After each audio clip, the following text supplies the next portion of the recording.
Eric had been in California, far from the chaos of home, for quite some time. After surviving a hurricane that cost him his job but opened new opportunities, he saved up enough money to return to his adopted parents. He always thought they had his back and that nothing would ever tear them apart.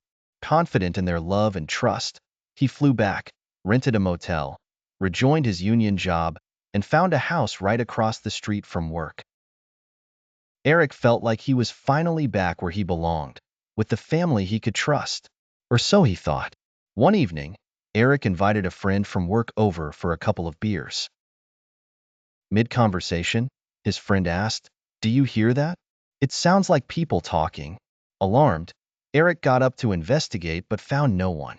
He brushed it off, thinking it was just someone passing by. A few days later, he heard the voices again. This time, they were clear and distinct, talking about him. His heart sank. Who could it be? No one knew he was here. Eric decided to ignore it, but he secretly prepared for the worst. He bought bear mace, a knife, and alarms for the doors and windows.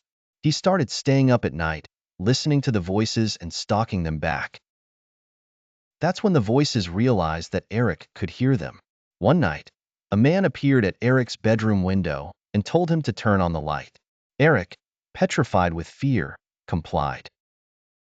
The man looked at him and sneered, "Damn, look at those eyes. Those are the eyes of a dead man." Terrified, Eric started sleeping outside despite the harsh Boston winter. He kept walking the streets, thinking of a plan. One night, he decided to confront his fears.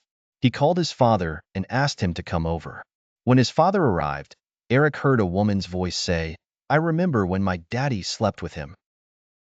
A man's voice followed, "You better not call the police." Eric remained calm, acting as if everything was normal. He asked his father to stay the night. As Eric pretended to sleep, he overheard his father talking with the woman outside. He sprang up and confronted him.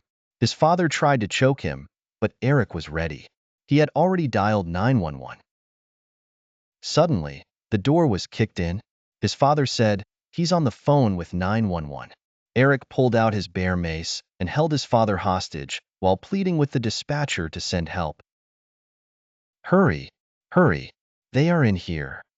The dispatcher tried to keep Eric calm, but it only made him more agitated. His father whispered something and then ran to the window, shaking his keys. Eric shouted, "You're not giving them the keys." His father gave him a chilling smile that sent shivers down Eric's spine. Eric insisted that his father's stay put until the police arrived. When the police finally showed up, they were skeptical and thought Eric was lying. They said they would have to send Eric to the hospital. As they drove away, the officer looked back and said, "You have to leave town. I'll take you anywhere right now."